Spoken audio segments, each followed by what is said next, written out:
Chapter 132. Jesus Christ, Detective Shooter cried as he climbed out of his gray Crown Victoria. He parked across the road from Mike's burning car. He was a tall man, 6'4", with raging brown eyes and dark blonde hair. His face was thin and drawn. He had a nose like a vulture. He angrily glared at the two officers standing over Robert Bigelow.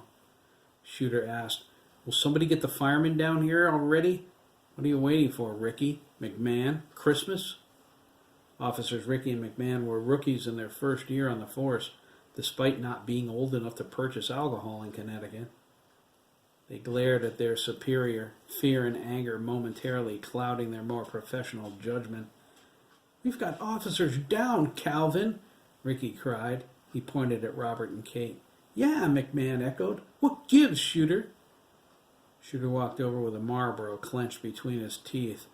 His pea-green tie wagged back and forth like a dead tongue. "That's Detective Shooter to you, officer," Shooter snapped. Smoke curled up into his face. 20 years on the force and this pup wants to play games with me? I don't think so.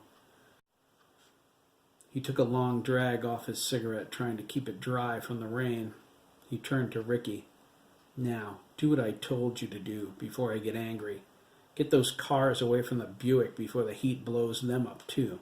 I don't care if you have to check the pockets of every corpse for the keys. Got it?" McMahon and Ricky headed toward their squad cars. Shooter glanced around the horrid scene.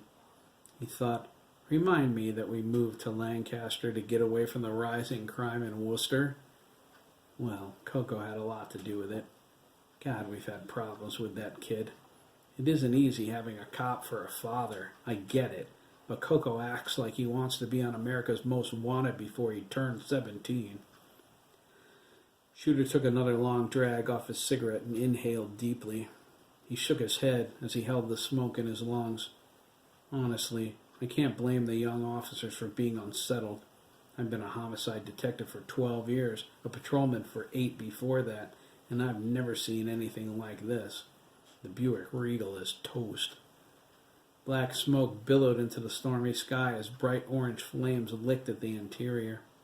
The steering wheel was slag. It dripped down where the carpet used to be. Rain hissed and evaporated as it hit the roof. Shooter looked around the yard. There were body parts everywhere. Some looked like they had been dead for quite a while. There was a headless corpse burning in the middle of the yard. There were 2 others in pieces nearby. One looked fresh.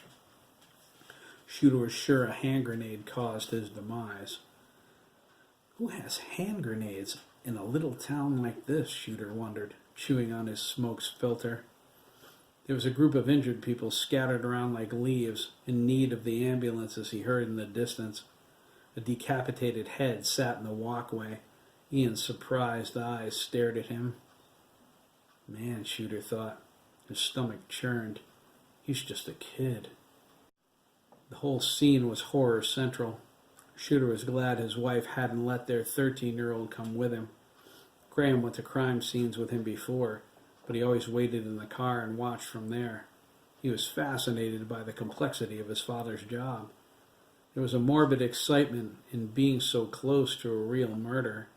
Still, the crime scenes were never hot ones like this. Connie objected to the reports of gunfire. She was right. It was too dangerous. She was completely wrong about not wanting to move away from Worcester, however. Shooter was the one who drew the line then. They needed to get Coco away from the gangs and the drugs. That's what they did, even though Connie was adamant about making a go of it there. She was never very streetwise. They bought the house on Mary Circle before the one in Worcester sold. Looking around, Shooter had to wonder if violent crime really was everywhere, and even the boonies weren't safe anymore. What's this world coming to, anyway? Shooter walked over by the front door of the house. His gaze followed a river of blood flowing down the front steps into the walkway. It came from a body lying just inside the doorway, missing its heart. Ugh, Shooter thought. He spotted the crushed muscle in a pool of blood near Arthur Kelly's feet. He tiptoed over the corpses inside.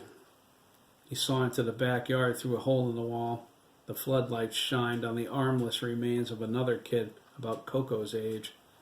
Shooter felt ill now. The stench of death was all around him.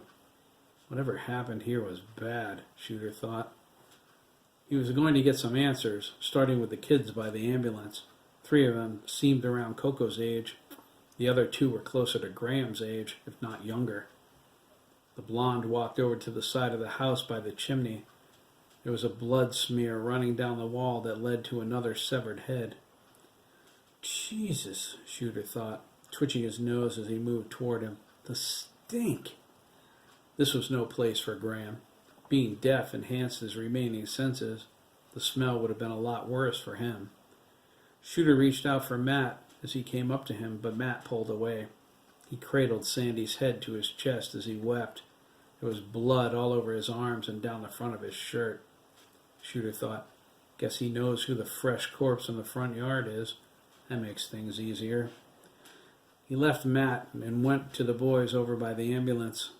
He tossed his smoke into a pool of blood by the roadside. Shooter looked back. Matt sat on the lawn in the rain with Sandy's head in his lap. If the kid wants to sit there holding a severed head, let him, Shooter thought. The uniforms can deal with it. He heard more sirens in the distance. Fire trucks, ambulances, and officers for the roadblocks, Shooter ordered. No one is leaving this town tonight, and reporters are staying far away from my crime scene. Shooter stepped up to the boys and asked, would one of you guys mind telling me what happened here tonight? The kids looked like they were involved in a nasty scrape. He wouldn't be surprised if they were behind the whole mess with the way things were today. He made a point to forget they were kids. The blood and gore on their clothing helped that. They were his only suspects. If they want to play in the big time, I'm going to give them a class. Don't all of you talk at once, Shooter barked, his patience wearing thin. We can do this downtown if you'd rather. How about you, Red? You seem kind of upset. Suck me! Derek spat and burst into tears. When they spotted the cops, Ricardo told Derek they shouldn't say anything. There was no way he would. Besides, he was scared, his wrist hurt, and he was in no mood for this crap. Shooter shook his head. Okay, a hard ass. Great. You wouldn't believe us if we told you, Ricardo said. I might believe you, Shooter said. Make it good, though. I'm not in the mood for jerking off right now. They looked at each other, their eyes narrowing. You asked for it, Ricardo replied, and told the detective everything.